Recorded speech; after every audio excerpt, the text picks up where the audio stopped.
Yesterday's first, Psycho Silver. We now officially have a Psycho in the first class of thousandaires. I can't say I didn't see that one coming. Congratulations. I'm not going to say I wasted time making great memories.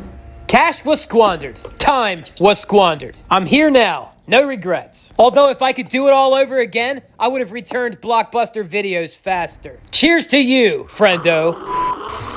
I like how Silver was spelled with a PSY in Psycho Silver's name. I'm gonna get these nickels out of here real quick. If you like pre-1982 penny talk, copper talk, well, yesterday was the video. Today is just gonna be a random day. And it's gonna be pretty fun and interesting. I know what you're thinking. Aren't you always random, fun, and interesting? I know I may be a bit biased because I make these, but Thousandaire radio videos, I think I enjoy them more than watching any other stacker videos. I don't even think I have a high opinion of myself. I just got this very low opinion of others. I'm kidding. I have a pretty high opinion of many other people. I'm just trying to keep it interesting here. Nickels, not that interesting. The name Psycho Silver, it reminded me of a book. A free audio book that was on YouTube some time ago, and it's still there. It's called The Sociopath Next Door. It's about 7.5 hours. I think I may listen to it while I'm on my walk today, and many other days coming up because it's 7.5 hours. So I got some random silver I need to tidy up. And I figure maybe we'll talk about silver in general. I'll try not to speculate too much. I have heard some polar opposite sentiments from some big channels. Some were bullish and some were even bearish. I'm gonna ponder over what they said and consider their incentives. Spoiler alert, many of the very bullish commentators have, you guessed it, bullion dealer sponsors. Surprise, surprise. But not all of them. And the bearish, well, they had their incentives and biases as well. And keep in mind, I don't know much about what I'm talking about either. So, no automatic driving. Sit up, keep your hands on the wheel, and put your thinking cap on, or your freaking cap. Farrakin cap. It's spelled with a PH. Yeah, whatever. I can't let it go. That's the hat that the Morgan Dollar lady's wearing. All right, first random, sell for a Hordian round. 1 ounce, 3 nines fine. And a YouTube play button. I guess I finally received a YouTube play button. And this one's real silver at that. Look for Sell for a Hordian in the comments below and click on him. Check out his videos. He's just getting started, and I think he's only gonna get better from here. Oh, if you would, and have not already, can you please hit the like button? Your likes will help me grow my power. And in return, I will destroy your enemies. I also promise never to become evil. I know. How can you believe me? Well, let me tell you something. I never lie. And that is the truth. This is why we need to keep our thinking caps on. I can't promise that I will not become evil. Not because I think I'm going to be evil, but who can make a promise like that? I do promise never to take a bullion dealer or mining company sponsor, or really any other financial asset provider that would make my commentary biased when I'm talking about that asset. It's funny how this notion almost sounds radical in this space right now. I'll make some filthy fiat promissory notes another way. All right, so I'm gonna formulate an opinion on silver today. This thing close? It's so hard to get with one hand. I'm holding the phone with the other hand, recording this. What's the lid, have a magnet in it or something? All right, I'm gonna set my phone down. Okay, there we go. All right. I'm not just trying to formulate my opinion on silver to make you a video. I've been wondering if I'm bullish or bearish on silver for a while since I started buying all those Mercury dimes. Ooh, it just dawned on me. I just got like 200 subscribers in a couple days. And that's a good thing. I'm just trying to hoard a 1-to-1 Mercury dime subscriber ratio in my reserves. It's a moving target. Here's a thought I just had, and I just chat GPT'd it. That symbol is the cap and raise. If you didn't already know, the old Mexican silver predates the United States silver. If you were here a couple days ago, you would have known that the cap that Lady Liberty wears on the Morgan dollar is called the Farrakin cap. The same as on the Mexican cap and raise. I feel like I just got a little smarter. How about you? Did you already know this and not tell me? You know, I thought my interest in old coinage was some kind of OCD or mental disorder, but I think it may be very practical after all. I like history or the idea of it, but I just don't believe a lot of it. Eyewitness testimony is only about 50 to 75% accurate, according to studies I do not have a link for, but by all means, let me know what you think about that in the comments below. It's not so hard to believe, though. You ever hear of the telephone game? Did you ever play it? Information from person to person degrades rapidly. And that's assuming the info was correct to begin with. I mean, look at our media. Regardless of what side you're on, the fact that there's opposite perspectives of the same event running at all times. What's a historian to do with that? But if you follow the money, you can cut through a lot of BS, I believe. I need to know more about this Farrakin cap.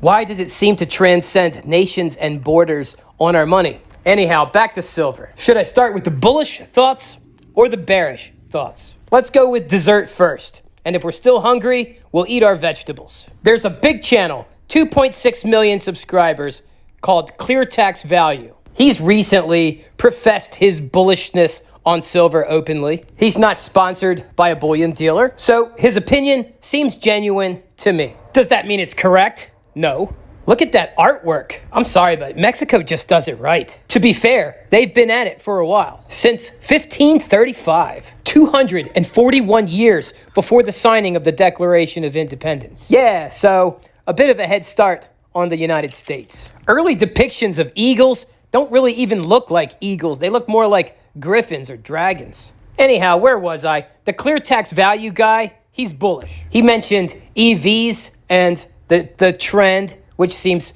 pretty obviously growing on his chart. This is a Hobo Morgan from Temu. It's fake. My mom actually gave me this. I think it's pretty cool. So do you think we're all going to be driving electric cars in 10 years or so?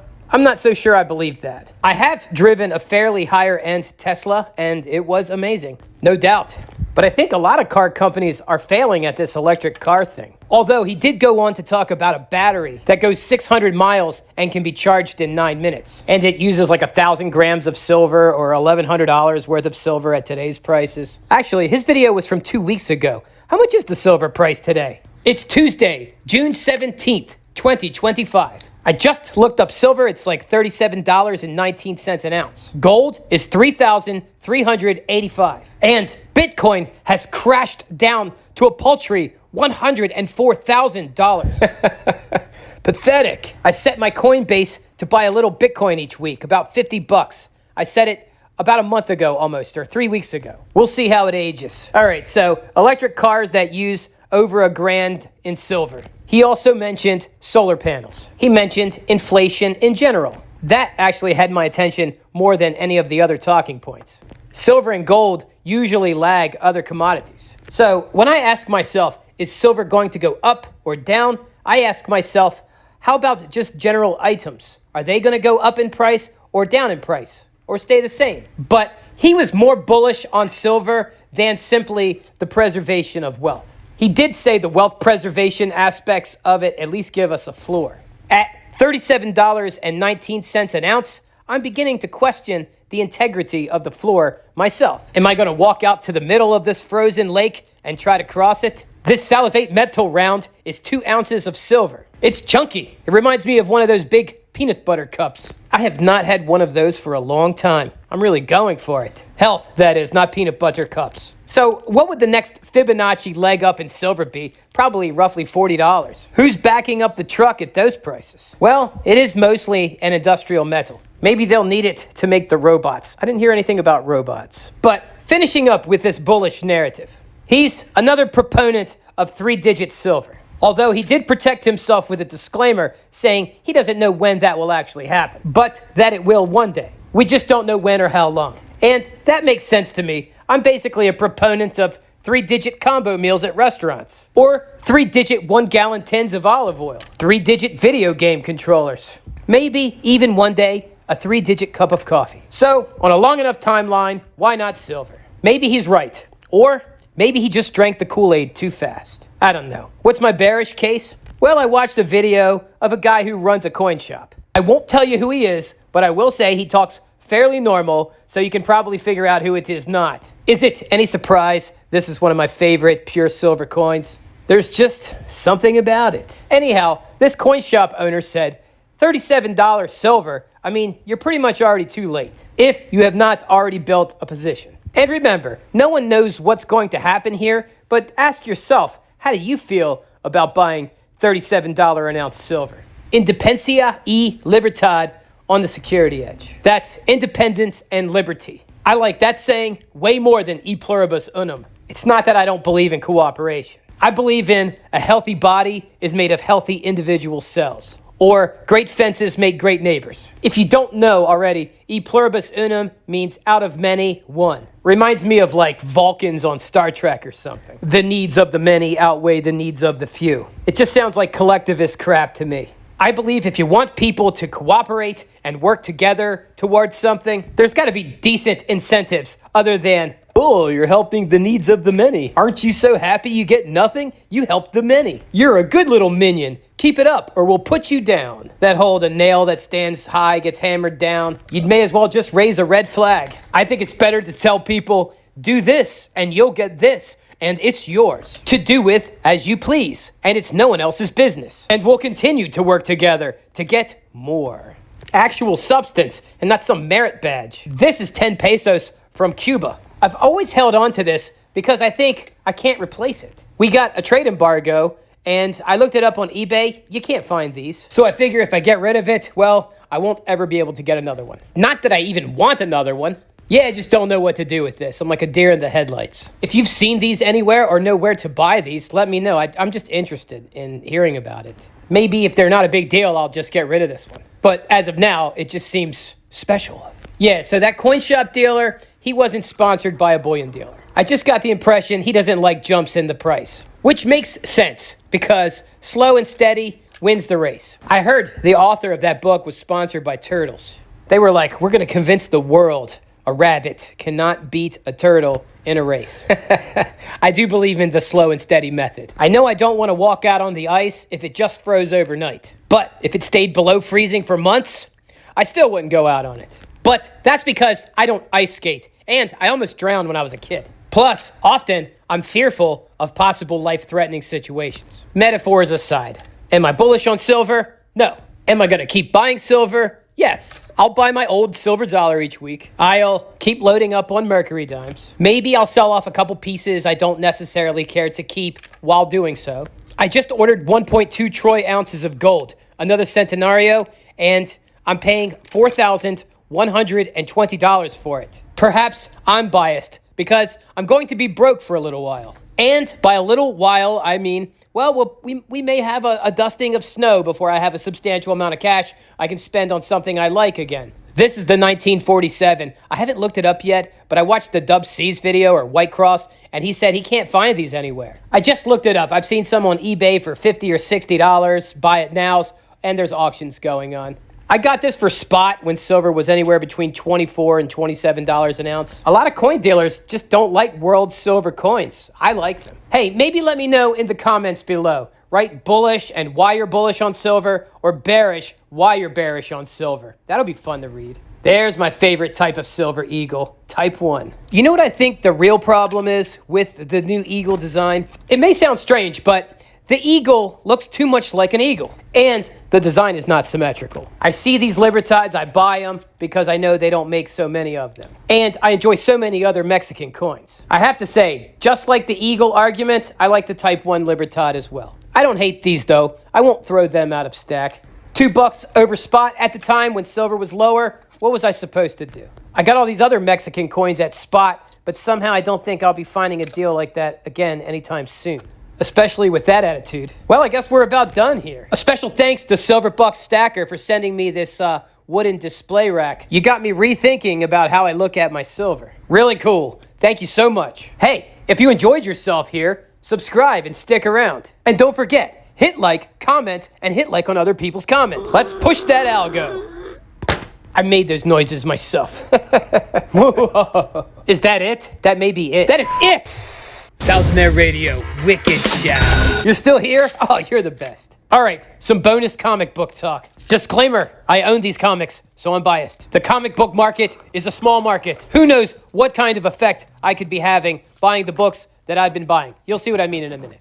Diamond Dan 1234 writes, don't do numismatics and comics. They're both dying hobbies. But numismatics will be like stamps in 20 years. So what do you think? Is he right?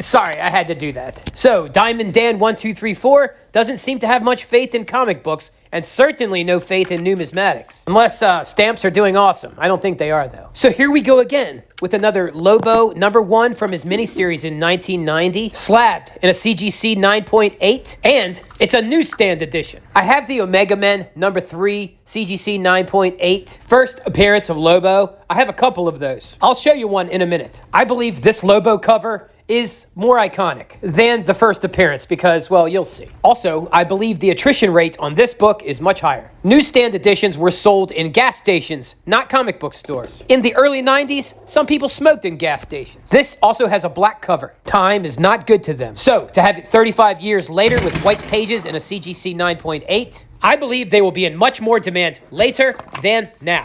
If you're liking the comic book stuff, you gotta let me know. And I'll see if I can squeeze more of it in. I like to document most of my moves, so we'll see how time treats this. The case is airtight and waterproof, and you can put padlocks on it. So here's the Omega Men #3 from 1983 in a CGC 9.8. You can see Lobo looks much different, with his orange and purple leotard and Ronald McDonald hair. To be fair, a lot of metalheads in the early 80s looked pretty silly as well. Almost as silly as a grown man in a rabbit mask looking at comic books and recording them with his phone. I guess time will tell how silly this move is. I've been following the comic book market's decline for many years. Well, a few years. Waiting like a vulture to get in at some lower prices. That's actually what I'd like to be spending thousands of dollars on right now is comic keys.